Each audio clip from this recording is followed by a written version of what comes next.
Complace en saludar y darle la bienvenida a los estudios de Fe y Alegría a la profesora Rameli Laguna, quien es la coordinadora de Ciudadanía Región Occidente del programa Escuela Fe y Alegría. ¿Cómo está, profesora Rameli? Bienvenida. Muy buenos días a todos, encantada, gracias por la invitación al programa. Así es, profesora. Bueno, ustedes de la casa, somos también compañeras de trabajo en el mismo edificio. Una de las razones por la cual hemos decidido invitarla es para hablar sobre este tema que se ha apoderado en las conversaciones de los vecinos, en las comunidades, que tiene que ver con el acoso escolar debido a unas recientes medidas que se han tomado. En ese sentido, me gustaría consultarle cómo se está manejando esta situación desde las escuelas de Fe y Alegría y además usted como coordinadora de Ciudadanía.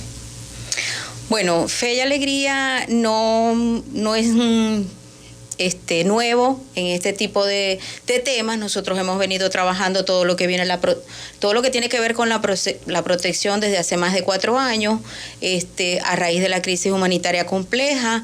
Luego tenemos el tema de la pandemia, que ya desde el 2019 ha ido afectando la educación en Venezuela, porque si bien es cierto, tuvimos casi 3 años en educación a distancia, lo que ha generado el confinamiento de las familias. Y bueno, eso ha traído como consecuencia que se han vulnerado los derechos de los niños, niñas, adolescentes en el núcleo familiar y en las comunidades. Y la escuela actualmente, luego de que regresamos a la presencialidad, no escapa de este tipo de situaciones. Uh-huh.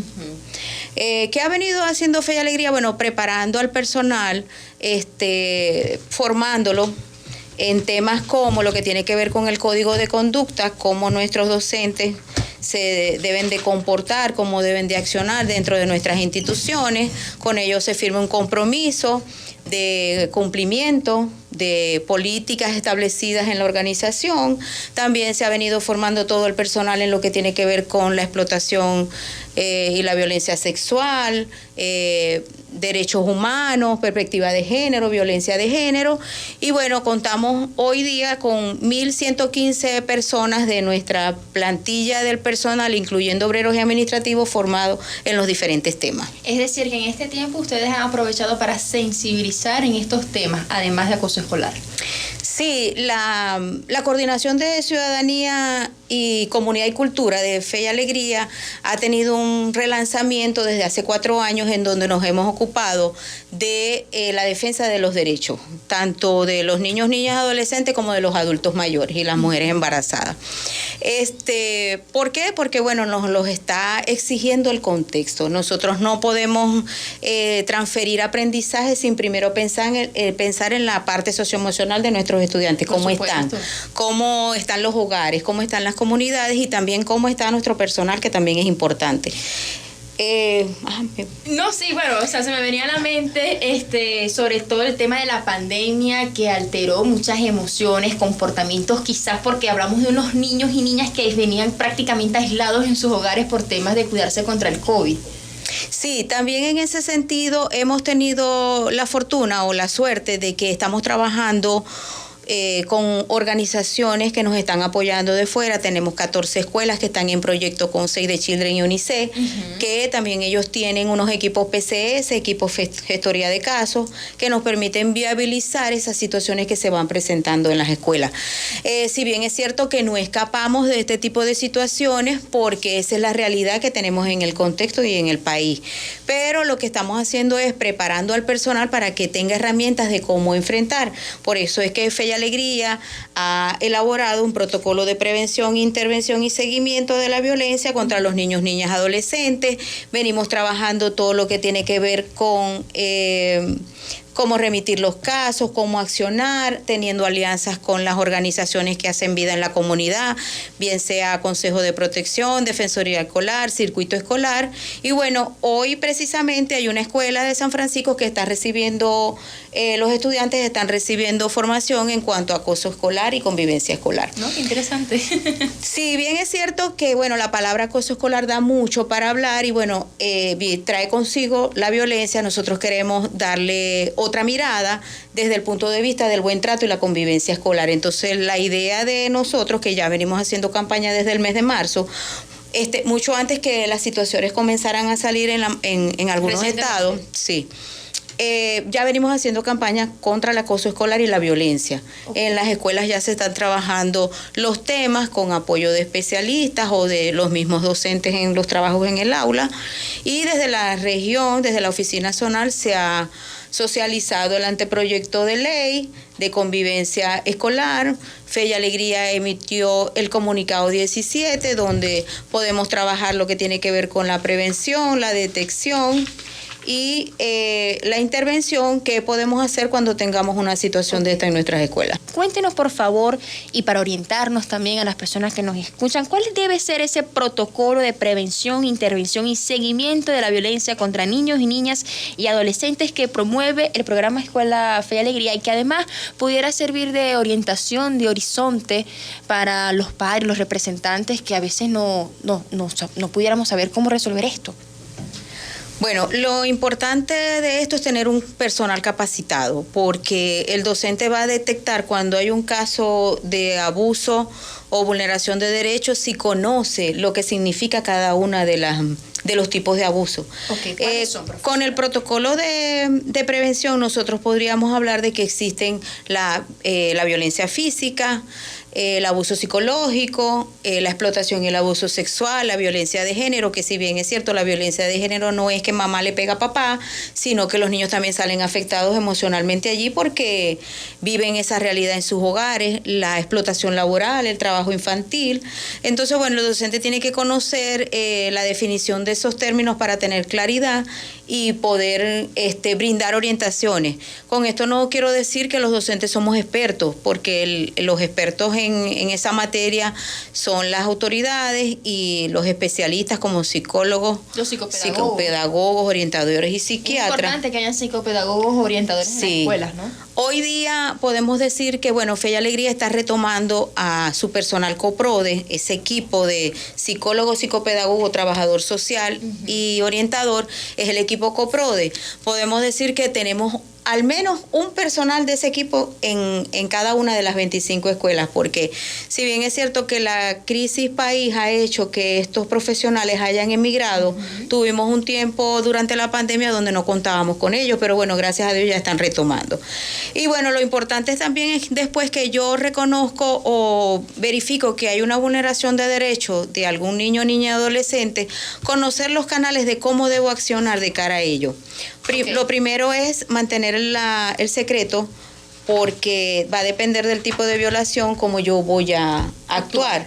Principalmente porque no puedo andar de aquí para allá contando lo que ha ocurrido, porque voy a revictimizar a la persona. Si ya está sufriendo una vulneración por algún abuso que sufrió, entonces tengo que tener un principio de secreto, pues quedarme con la información y luego compartirla solo con las personas que en realidad van a accionar en ello. Okay. Tenemos también unas plantillas que sirven como modelo para la remisión de casos, las cuales han sido socializadas y que se están utilizando en las escuelas para remitir los casos, bien sea a Consejo de Protección, Defensoría Escolar, Fiscalía, dependerá de la situación a qué organización se debe enviar. Acudir. Sí, y también el tener el físico, el material, las actas, lo que se va registrando de cada caso que se presenta. Podemos conseguir apoyo de otras organizaciones que vienen a brindar ayuda psicológica, psiquiatra, con organizaciones que también funcionan en las comunidades y en el Estado.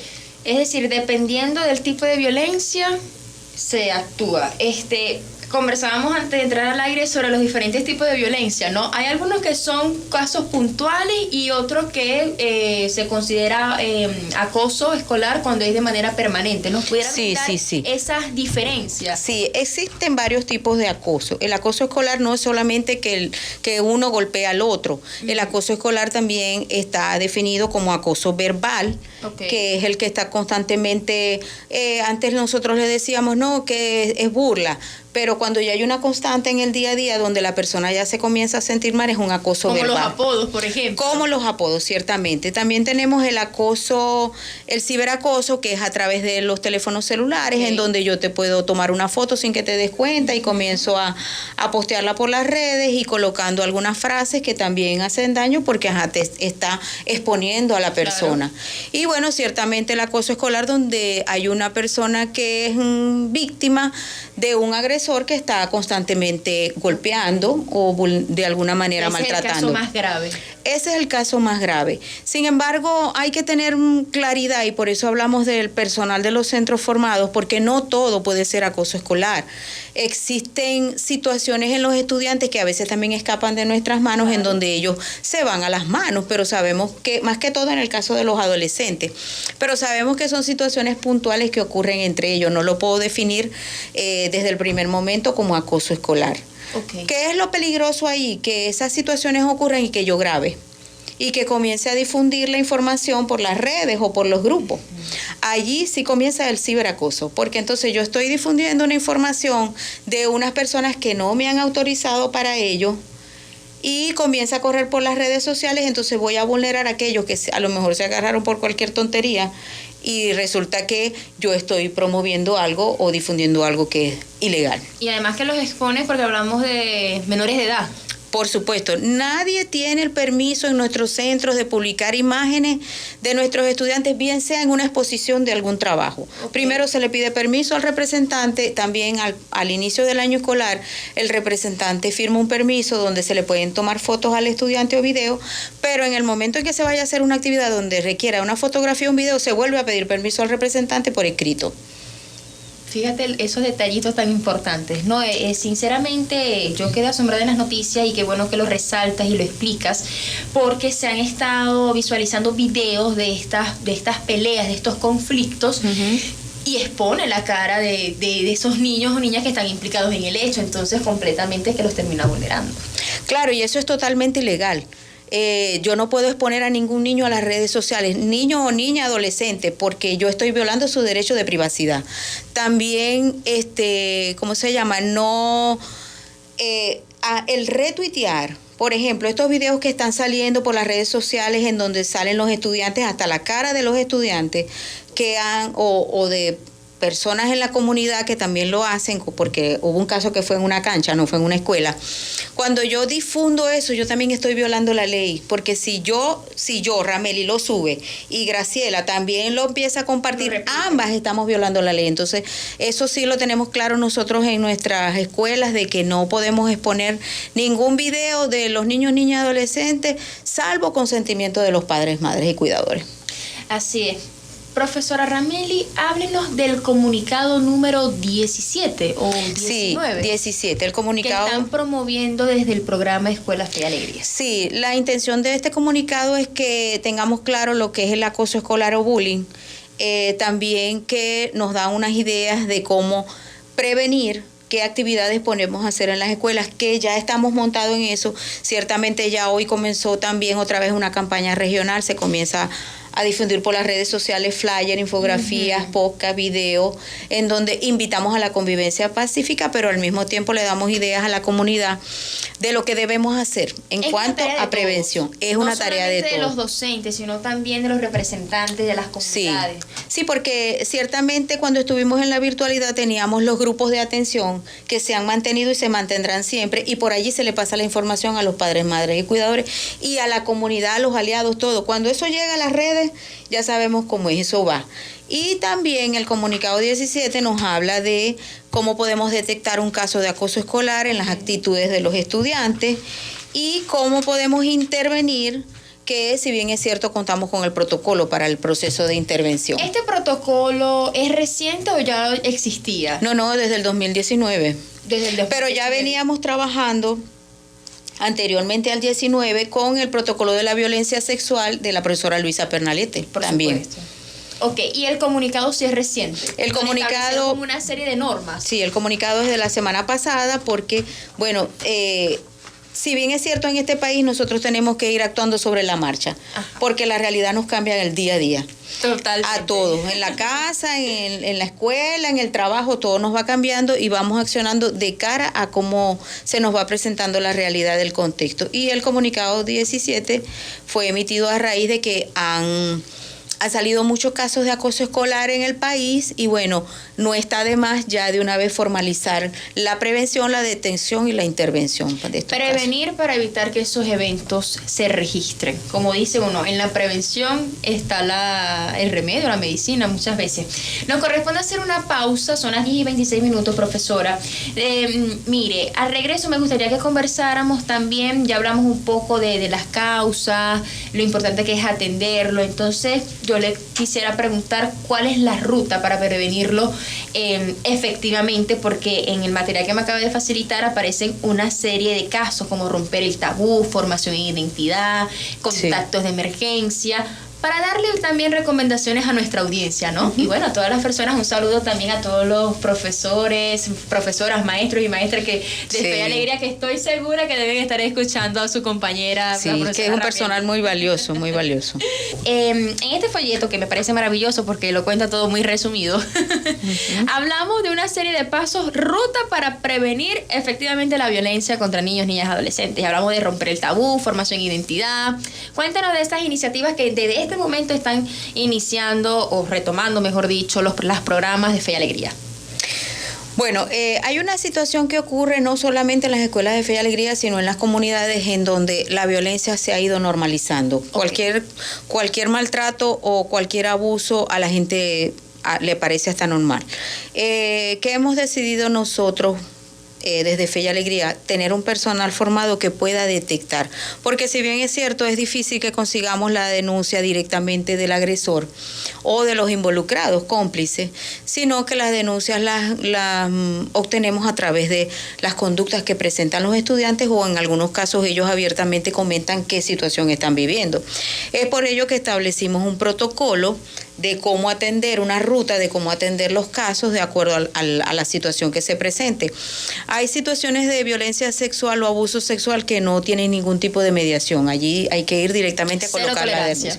Sí, eso va directo al Ministerio Público, a la Fiscalía, a colocar denuncia.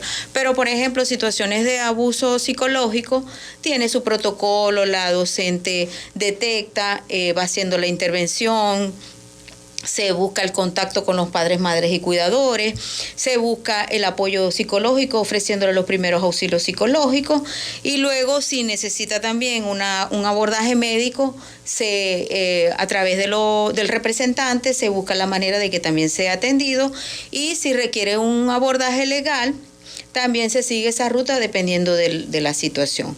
¿Qué le queda como trabajo a la escuela? Porque ya cuando el caso pasa a otra instancia, corresponde a ellos llevarlo. A la escuela le queda hacer el seguimiento del caso, porque si bien es cierto, el estudiante sigue siendo alumno de nosotros, entonces hay que ver cómo él se va a ir desarrollando socioemocionalmente. ¿Y cuáles serían esas recomendaciones a los padres, madres, cuidadores o representantes? Porque he escuchado decir que cuando, dentro del bullying, como se le conoce comúnmente en las instituciones, yo recuerdo que en mi escuela yo fui víctima de bullying. Me colocaron muchos apodos. A veces muy sutil, pero puede empeorar con el paso del tiempo. Hay un agresor y hay una víctima. Ajá. El agresor en este caso va a ir a donde esas conductas porque, no sé, puede tener algún tema desde su hogar que no se está abordando, ¿no? Exactamente, puede ser una de las causas. Sí, la mayoría de las causas son generadas en el hogar, porque así como nosotros somos modelos para nuestros estudiantes, los padres somos modelos para nuestros hijos. Y en hogares en donde la violencia es el pan de cada día, eso es lo que el niño o el adolescente va a ir a reflejar en la escuela. Recomendaciones para nuestros representantes y cuidadores. Recomendaciones es que deben de tener un contacto directo con sus estudiantes, con sus hijos, claro. Observarlos, mirar cómo se están comportando. En el caso de la escuela, estar cercano a la escuela, mantener ese contacto con la escuela, con el docente, participar en los procesos formativos y en los espacios de socialización que ofrece la escuela. Lo que ustedes ofrecen de capacitación no solamente es a los niños, también se lo dan a los padres. Claro, las formaciones que se dan desde ciudadanía son para todos. Los consejos comunales, los consejos educativos, ahí participa todo el mundo. Por lo menos debe haber un miembro de cada una de esas instancias, porque esa información tiene que ir a la comunidad. Es lo que conforma la comunidad. Exactamente, porque ese círculo o esa triada, lo que es escuela, familia y comunidad, debe trabajar en conjunto por este tipo de temas, pues por este tipo de situaciones. ¿En las escuelas de Fe y Alegría se retomó completamente la presencialidad para las clases? Sí, claro, se retomó totalmente con sus incidencias, pues. Cada escuela tiene una realidad. Por ejemplo, ahorita hay una situación problemática y aprovecho la oportunidad para que, bueno, de pronto este programa lo escucha el gobernador del estado de Zulia, y en la escuela de Caja Seca tenemos un problema ahorita que el municipio escolar suspendió las clases porque no hay agua en la comunidad. A pesar de que han habido lluvias recientes, se suspendieron las clases porque el sector no tiene nada de agua.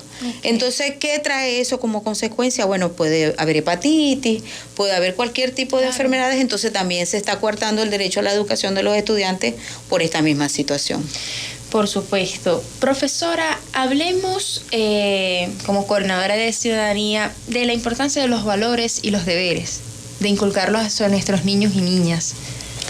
Bueno, ese es un trabajo duro en este tiempo que estamos viviendo, porque la escuela puede hacer mucho, pero si no se refuerza en el hogar, no hacemos nada. Entonces, es preocupante, el mundo ha cambiado mucho, Venezuela ha cambiado mucho, tiene una crisis también económica que afecta a nuestros niños adolescentes, porque si bien es cierto, se tienen que cohibir de muchas cosas y bueno, a veces eso también los lleva a hacer acciones que son incorrectas. Claro.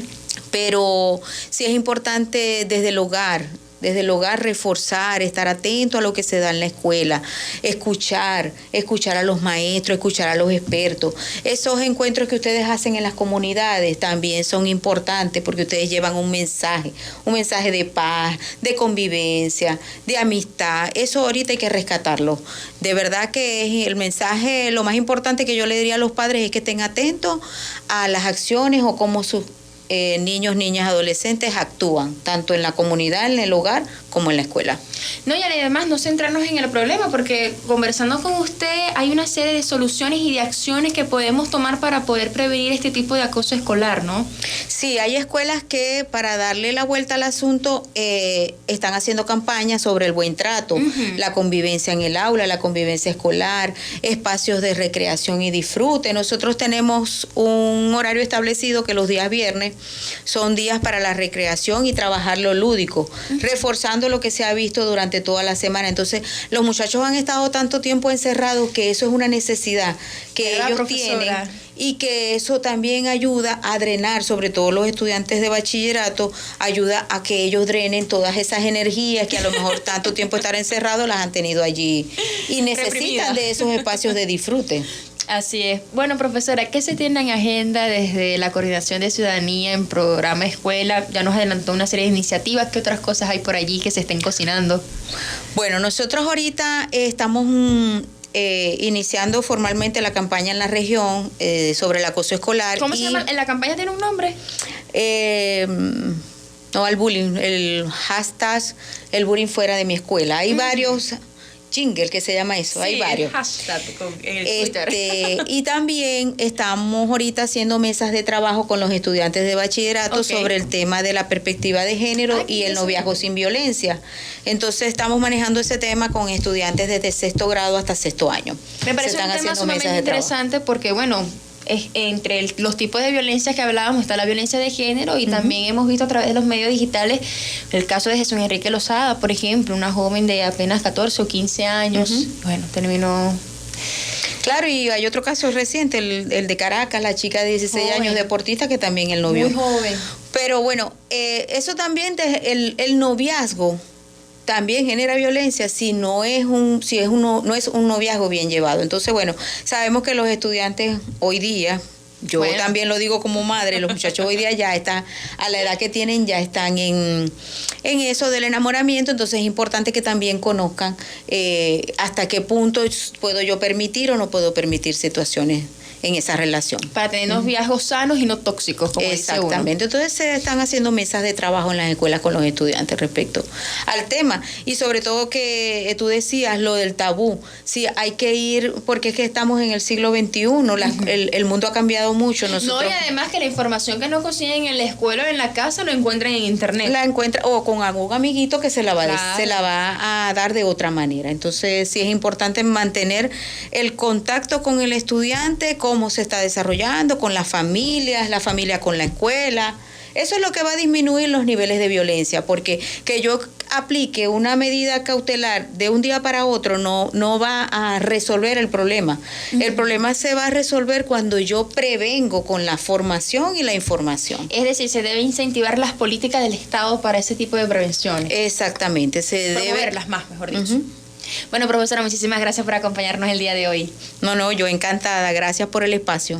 Sí. Bueno, amigos y amigas de Voces de la Ciudad, para las personas que nos estuvieron sintonizando, recuerden que esta entrevista va a estar disponible en nuestra plataforma de YouTube, donde no solamente van a poder escuchar, también van a poder ver a la profesora Ramelis Laguna, que en este momento está liderizando la coordinación de ciudadanía del programa Fe y Alegría en el occidente del país, que nos ha dado, por supuesto, orientaciones sobre el acoso escolar, los tipos de violencia. También nos compartió el protocolo que desde el programa Fe y Alegría están impulsando y que puede servir también como modelo o como seguimiento para, mostrarnos por dónde podemos ir, cómo podemos abordar este tipo de casos, que, es una competencia tanto de la escuela, conformada por sus docentes, en la casa, o los cuidadores o representantes, y la misma comunidad. Como le decía usted, profesora, los diferentes actores de la comunidad deben vincularse también para enfrentar este tipo de situaciones. Y que los niños y niñas no terminen siendo revictimizados, sino por el contrario, enseñarles que hay otro camino, que no es el de la violencia, sino el de una convivencia pacífica.